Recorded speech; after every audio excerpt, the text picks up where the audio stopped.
안녕하세요. 인천 나누리병원 관절센터 고영환입니다. 인공관절이 파손되기도 한다 네. 라고 들었는데 이건 인공관절이 사실 깨지는 경우는 거의 없거든요. 사실 저도 이번에 처음 봤어요. 동료분들이나 선후배분들한테 물어봤을 때도 처음 보는 경우다 이야기해서 여러분들과 이 케이스를 공유하고 싶어서 가지고 나왔습니다. 소재 자체가 막 그 티타늄으로 만드는 거 같아요. 어떻게 깨져? 그렇죠. 코발트, 크롬, 티타늄 합금이에요. 그래서 웬만하면 안 깨지거든요. 깨지기 전에 이제 그 합금 사이에 들어있는 베어링. 베어링은 이제 플라스틱으로 돼 있으니까 베어링이 마모나 베어링의 파손이 먼저 생기겠죠. 저는 대체 어떤 걸 하셨길래 이렇게 깨진 거예요? 이 환자분에 대해서 간략하게 이제 말씀을 드리자면 한 8년 전쯤에 다른 병원에서 인공관절을 받으셨어요. 잘 지내다가 내원하기 3개월 전쯤에 넘어지고 나서 이제 무릎이 아팠었는데 그때 이제 병원을 가보니까 인공관절이 깨졌다. 그래서 큰 병원 가봐라 해서 저희 병원에 오시게 됐어요. 엑스레이를 찍어서 확인을 하신 거예요? 그렇죠. 이건 엑스레이만 찍어도 보여요. 여기 지금 이제 엑스레이를 보시면 인공관절 가운데가 정중앙이 완전히 빠각하고 깨졌어요. 그래서 이렇게 깨진 거는 사실 국내에 발표된 케이스가 거의 없어요. 아니, 국내를 떠나서 전 세계적으로 이렇게 이쪽 부위가 깨지는 경우는 거의 없어요. 희귀 케이스예요. 당황하셨을 것 같아요. 그렇죠. 저도 깜짝 놀랐어요. 내가 보는 게 맞는 건가? 이게 깨지다니. 그리고 베어링의 마모 그런 경우는 보고를 교체하는 거예요? 근데 주로 이제 베어링이 마모가 되게 되면 베어링 교체만으로 끝나지가 않아요. 베어링이 마모가 되게 되면 베어링은 플라스틱이기 때문에 플라스틱 가루들이 나올 거고 그 가루들이 이제 우리 몸에서는 이물질이기 때문에 염증 물질을 분비를 하게 되는데 그 물질들 때문에 아까 말씀드린 그 합금과 뼈 사이에 해리가 발생을 하게 돼요. 그래서 베어링 교체로 끝나는 게 아니라 결국에는 전체를 교체하게 돼요. 대부분이. 이분도 결국에는 약간 그런 거지 않았을까라고 지금 조심스럽게 추측을 해보는데 수술 전 CT를 보시면 허벅지 쪽 인공관절 부위에 해리가 보입니다. 인공관절과 뼈 사이 유격이 생긴 거예요. 그리고 큰 골낭종이 생겼어요. 저거는 이제 염증이 오래되다 보니까 이제 주변에 그 염증물들이 뼈를 녹이면서 큰 방을 형성을 한 거예요. 그래서 이제 인공관절 주변에 이제 그런 해리가 발생을 하면서 뼈와 인공관절에 유격이 생기고 그것 때문에 이제 충격을 받아서 인공관절이 깨지지 않았을까라는 추측을 하고는 있는데 정확한 원인은 모르겠죠. 그래서 이분은 이제 먼저 사실 인공관절이 깨졌고 무릎이 이제 많이 부었으니까 인공관절 파손도 중요하지만 혹시 이제 무릎 쪽에 감염이 있지 않을까라는 생각 때문에 이제 염증 검사도 했는데 그런 건 아니었고요. 결국에 이제 인공관절 교체를 해야 되는 상황이었습니다. 그래서 저희 병원에서 인공관절 재수술을 했고요. 이게 이제 수술할 때 찍은 사진인데 이 황금빛 깔로 보이는 게 인공관절이에요. 그 인공관절 가운데가 이렇게 번개 모양으로 완전히 깨졌죠. 많이 아파하셨을 것 같아요. 그렇죠. 환자분은 그냥 보행은 불가능했고 이제 보조기를 차고 어느 정도 걸을 수 있었는데 통증이 너무 심했습니다. 아까 티타늄이랑 그라는데 왜 금색이죠? 사실 이제 일반적으로 우리가 쓰는 인공관절은 황금색이 아니에요. 그냥 은색이죠. 근데 이제 특수한 이제 원소를 첨가를 해서 황금빛을 띠게 만드는 게 있는데 그래서 황금 인공관절이라고 시중에서 광고를 하기도 합니다. 근데 색깔이 중요한 건 아니고 보통 이제 황금 인공관절로 광고하는 이런 제품들은 허벅지 쪽 치환물이 코발트, 크롬, 합금이 아니라 그냥 티타늄이에요. 그래서 좀 더 약합니다. 대신에 장점은 있어요. 이게 이제 코발트, 크롬이 안 들어가게 되면 좀 더 가볍다는 장점은 있습니다. 하지만 강도가 약해지기 때문에 일반적으로 이 허벅지 쪽 치환물은 코발트, 크롬 좀 더 권장하는 편이에요. 저는 사실 무게보다 얼마나 이제 오래 쓸 수 있는지 그게 더 중요하다고 생각합니다. 그러면 이분은 결국에는 재수술을 한 거잖아요. 그렇죠. 달라지지 않은 상태에서 재수술을 하는 경우도 있죠. 대부분 그런 경우죠. 이제 아까 말씀드린 것처럼 베어링이 마모가 돼가지고 이제 그 베어링 마모 더하기 인공관절의 해리, 인공관절 분리가 되는 그런 경우에 이제 수술하는 경우가 훨씬 많죠. 그러면 내가 그걸 느껴요. 일단 환자가 통증을 느껴요. 통증을 느끼고 인공관절 수술한 지가 좀 오래됐다. 그렇다고 하면 이제 엑스레이나 CT를 찍어서 인공관절이 잘 붙어 있는지 확인을 해볼 필요는 있겠죠. 이분 잘 수술하고 가셨나요? 네, 여기 엑스레이 보시면 이제 기존에 있던 인공관절을 모두 제거하고 그다음에 재수술용 전용 인공관절을 써가지고 이렇게 예쁘게 잘 수술이 됐습니다. 양쪽 다리 길이도 비슷하게 됐고 다리 모양도 일자다리로 예쁘게 잘 됐고요.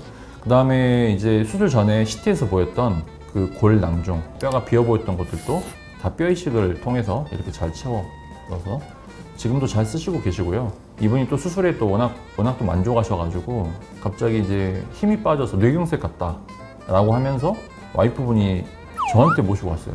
제가 사실 신경과 의사가 아닌데 저한테 데리고 오면 모든 게 해결되겠다라고 해서 저한테 모시고 와서 제가 또 저희 병원 신경과 원장님께 바로 연결해드리고 실제로 MRI 찍고 나서 뇌경색이 진단이 돼서 대학병원에서 뇌경색 치료를 받고 고맙다고 선물을 사서 또 내원하셨습니다. 그 다음에 이제 한 케이스가 더 있는데요. 이분은 이제 인공관절 전치환술이 아니라 부분치환술이라는 건데 이제 13년 전에 다른 병원에서 인공관절 부분치환술을 받으셨어요.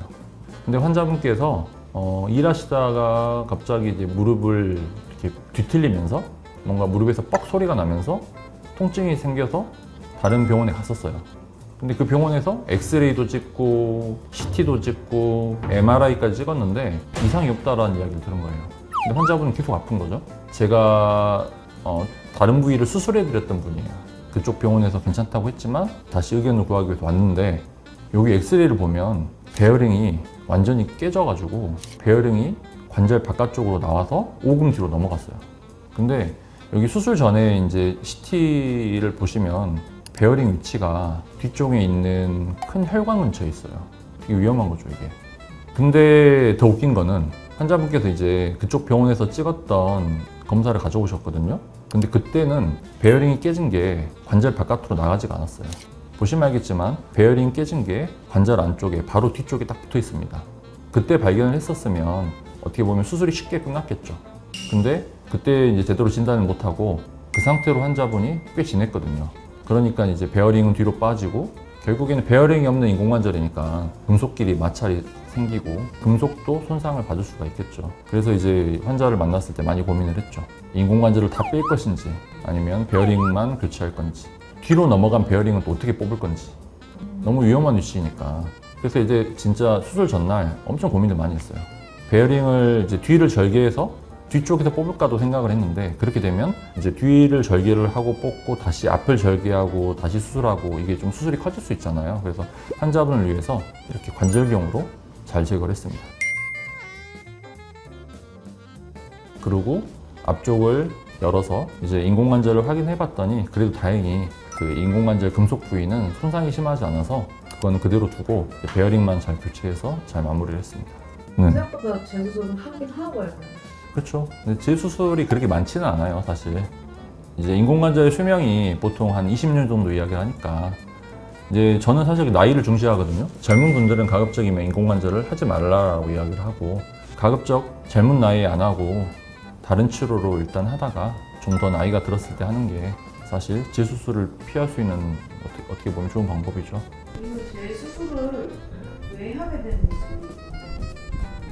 크게 네 가지로 이야기할 수가 있는데요. 가장 흔한 거는 이제 인공관절의 마모, 그러니까 베어링이 마모가 돼서 그것 때문에 이제 인공관절에 문제가 생겨서 이제 교체를 하는 경우가 첫 번째고, 그다음에 두 번째는 인공관절에 감염이 될 경우.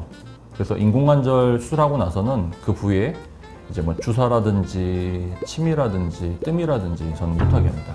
그냥 문이 없으면 균 감염이 될 수가 있거든요. 그 균 감염이 되게 되면 인공관절은 이게 균에 대한 방어 능력이 없어요. 그래서 인공관절을 다 빼야 되는 상황이 발생할 수가 있습니다.